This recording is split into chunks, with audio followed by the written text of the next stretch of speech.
Saudara, ratusan masyarakat mahasiswa dan santri yang tergabung dalam Aliansi Ormas Islam Aceh melakukan aksi unjuk rasa mengecam Presiden Prancis Selasa siang.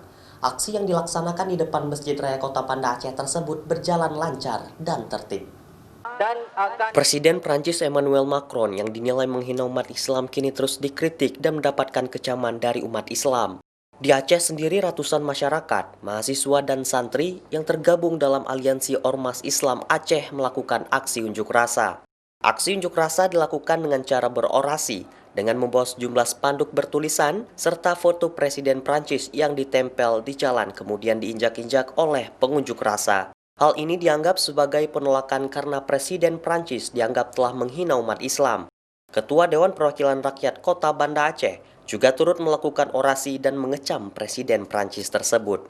Sebagai wakil sah masyarakat di Banda Aceh, kami secara resmi sudah menyampaikan sikap kami, mengecam keras mengutuk statement yang disampaikan oleh pemimpin Prancis Emmanuel Macron yang telah menghina Islam, menistakan Rasulullah SAW. Kami menyampaikan sikap kami kemarin dalam sidang paripurna yang saya pimpin langsung bersama pimpinan dan anggota DPRK Banda Aceh. Selain itu, pemerintah Aceh sebagai bentuk penolakan juga melakukan pembatalan kerjasama dengan Institut Prancis di bidang pendidikan maupun budaya milik Prancis di Kedutaan Besar Prancis di Jakarta.